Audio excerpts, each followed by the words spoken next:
Orang Islam ngomong haram-haram, unta dimakan. Unta itu haram untuk orang Israel. Gimana sih mispot? Halakah. Buat orang goyim atau di luar Israel,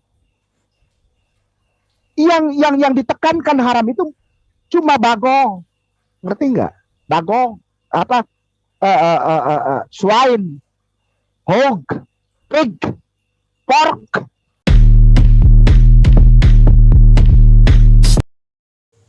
Shalom saudaraku, salam damai sejahtera di dalam kasih Kristus. Berjumpa lagi dengan saya, Didi Juli. Kita akan belajar berapologetika bersama-sama di channel ini. Bukan Ustadz Kainama kalau dia tidak pintar ngeles dan cari alasan. Jadi kali ini dia ngeles kalau hukum bagi orang di luar Yahudi itu yang tidak boleh dimakan itu hanya babi, tapi unta boleh, kata dia. Dan kemudian tadi itu dia sebutkan satu referensi yang namanya disulit-sulitkan begitu, supaya orang kalau nyari pun bingung.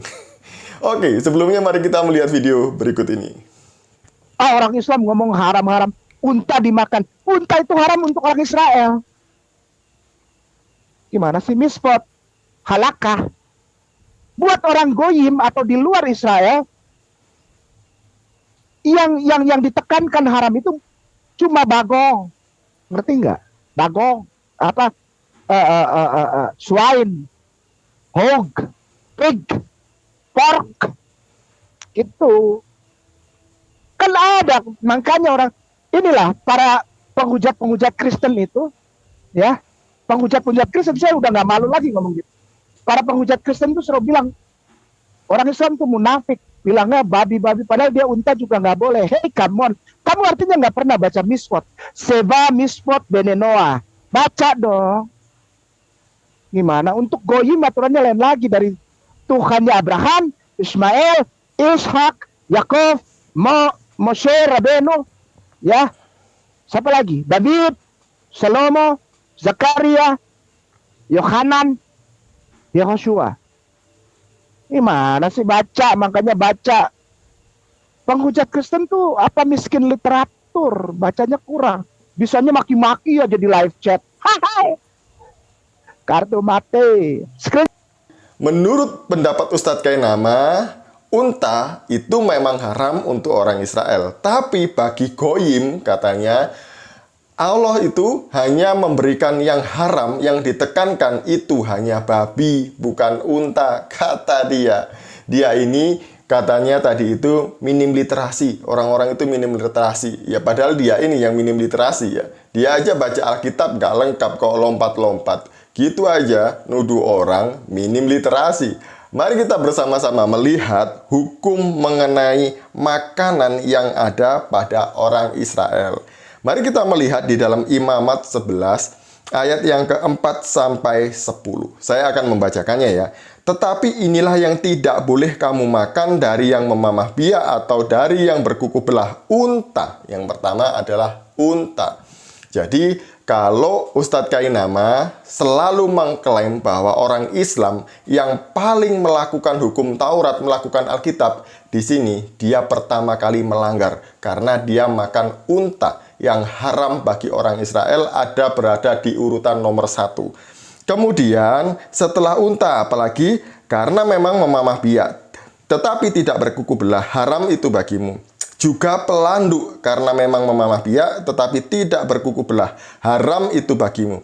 Juga kelinci karena memang memamah biak tetapi tidak berkuku belah, haram itu bagimu.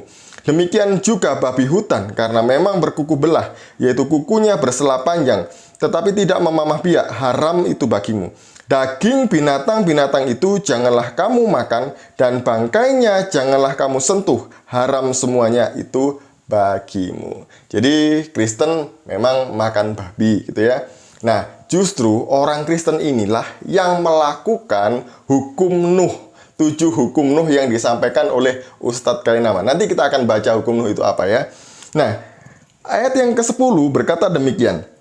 Tetapi segala yang tidak bersirip atau bersisik di dalam lautan dan di dalam sungai, dari segala yang berkeriapan di dalam air dan dari segala makhluk hidup yang ada di dalam air, semuanya itu kejijikan bagimu. Yang tidak bersirip atau tidak bersisik itu tidak boleh dimakan, itu haram. Ustadz Kainama ini makan belut nggak sih? Ustadz Kainama ini makan kerang nggak sih? Ustadz Kainama ini makan ikan patin, ikan lele, makan nggak sih? Dia makan kepiting, makan udang, makan cumi-cumi gurita nggak sih? Itu semuanya haram menurut hukum Musa, menurut hukum Taurat yang diberikan oleh Musa. Jadi jangan berkelit bahwa yang ditekankan itu hanya babi. Di sini loh sudah jelas-jelas disebutkan nama binatangnya, termasuk unta.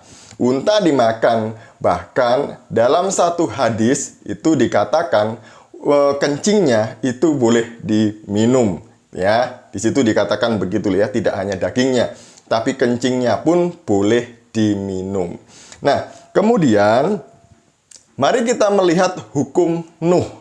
Jadi setelah air bah surut, Nuh dan keluarganya dan semua binatang keluar ke darat, ya, Tuhan membuat perjanjian yang kekal dengan Nuh. Mari kita melihat di Kejadian pasal yang ke-9. Kita baca mulai dari ayat 1 ya. Sebenarnya ini ayat 3-4 saja, tapi saya mau membaca dari ayat 1. Lalu Allah memberkati Nuh dan anak-anaknya serta berfirman kepada mereka, beranak cuculah dan bertambah banyaklah serta penuhilah bumi. Akan takut dan gentar kepadamu segala binatang di bumi dan segala burung di udara, segala yang bergerak di muka bumi dan segala ikan di laut. Ke dalam tanganmulah semuanya itu diserahkan. Segala yang bergerak, yang hidup akan menjadi makananmu. Ingat ya di sini ya. Setelah air bah ini, Tuhan berbicara kepada Nuh. Di ayat yang ketiga, apa? Segala yang bergerak, yang hidup akan menjadi makananmu. Jadi, semua yang bergerak, yang hidup itu boleh dimakan. Itu menurut hukum Nuh. Catat itu, ada di dalam Alkitab. Kemudian, aku telah memberikan semuanya itu kepadamu seperti juga tumbuh-tumbuhan hijau. Ayat keempat, hanya daging yang masih ada nyawanya, yakni darahnya, janganlah kamu makan. Binatang yang masih hidup ataupun yang masih mentah, yang ada darahnya atau nyawanya, tidak boleh dimakan. Itu saja hukum Nuh ya. Yang tidak boleh dimakan apa? Daging yang masih mentah atau binatang yang masih hidup. Itu gak boleh dimakan. Semua binatang boleh dimakan asal dimasak dengan matang. Itu menurut ayat ini. Nah, yang dikutip oleh Ustadz Kainama ini hukum Nuh yang mana? Pakai sumber Google apa lagi dia? Gitu kok ngatain orang minim literatur ya. Padahal dia minim literatur. Padahal literatur yang dipakai itu ya cuma Google. Paling mentok juga Sefaria. Data primernya nggak keluar. Padahal katanya akademisi S2, S3, lulusan Haifa. Nyatanya mana? Kok cuma Google aja yang ditunjukkan? Jangan-jangan nanti ini Google lama-lama jadi mualaf karena Ustadz Kainama ini.